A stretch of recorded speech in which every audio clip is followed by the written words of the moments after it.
How did the meaning of Ajay Khatun Nabeen travel like last prophet in our respect when we don't find any authority supporting this meaning? Khatun.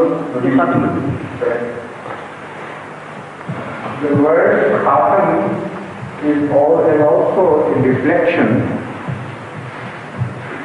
which says Khatim instead of Khatam. This was mentioned last night. So that was one reason for giving the fancy in this direction, that perhaps it means the last. The second reason was, in fact, it was not Khatam itself, but the traditions of the Holy Prophet which said La Nabiya Ba'di. And there are many versions of such traditions.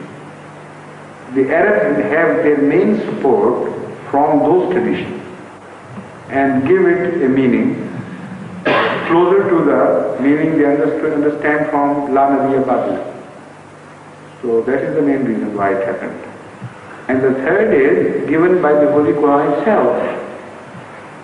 The Holy Quran does not say that the concept of Khatamun Nabiyyin, or there being the last, a prophet to be the last, is a new concept.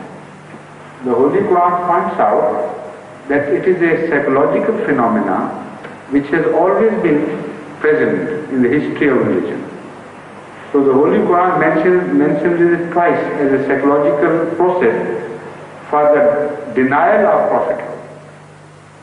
And the Holy Quran warns the people that it happened before, that you invented this idea that after a certain prophet there will never appear another prophet. So we warn you that this is a wrong view, this is an erroneous view invented by you, Allah never said it. So the two places where it is mentioned are one Surah Yusuf. Now I think it's some other surah, but the reference to Surah Hazrat Yusuf, it is mentioned. That when Hazrat Yusuf came, to begin with you opposed him, rejected him, and denounced him. I mean the word exact I don't remember, but this is the essence. But when he passed away, you were the same people who started saying that there will never be a prophet raised after him. So why was this mentioned? Just to tell the Muslims that this is not something of a new phenomena which has happened. This is a phenomena of distortion of human psyche. They want some excuse for denial of the prophet and say they invent this, that all right, we have accepted at last, with some difficulty. This one, but no more please. That is the human psychology which has been mentioned. And in the second instance, it is mentioned in Surah Jinn, and that too in a very interesting manner. Surah Jinn tells us now about Surah Yusuf, not Surah Yusuf, about this reference to Hazrat Yusuf.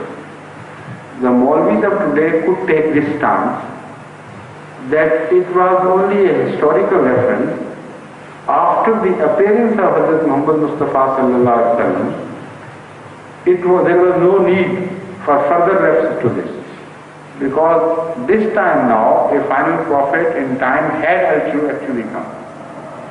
So that reminder with reference to Hazrat Yusuf was to the earlier people, preparing them for the coming of Hazrat Muhammad Mustafa sallallahu alaihi wasallam. But why the same thing should have repeated as a reminder after Hazrat Muhammad Mustafa sallallahu alaihi wasallam had come?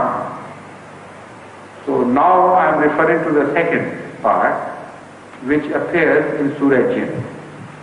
Surah Jinn tells us that a delegation from among the jinn, and historically it can be proved that they were a people from Yemen, from a mountain area of a very hardy nature and a rebellious type of people, who had heard of Islam and sent their emissaries to Hazrat Rasul Kareem sallallahu alaihi wasallam for discussion.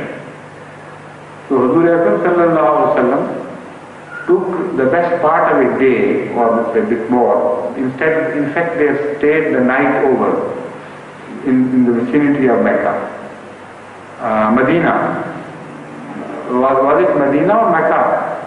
Makkah, in the vicinity of Mecca. And they had quite lengthy discussions. And ultimately, they got initiated and accepted the hand of Rasulullah in that. Hazur accepted their hand in that. So, when they were returning, the Holy Quran narrates the story of what they talked in between themselves. And the Holy Quran tells us that among other things, they were in a very interesting mood, going back and talking to each other. And they were saying it that, look here, how stupid our elders were. They used to do this, they used to do this, they used to say this, they used to believe in this. And this is the general talk, that with the grace of Allah we have come out of that darkness, and now we no longer believe in all this hotchpotch. This is the narration which is carried to us by the Holy Quran. And one of those sentences is this, that how stupid our elders were, that they used to believe that Allah will never send another prophet again.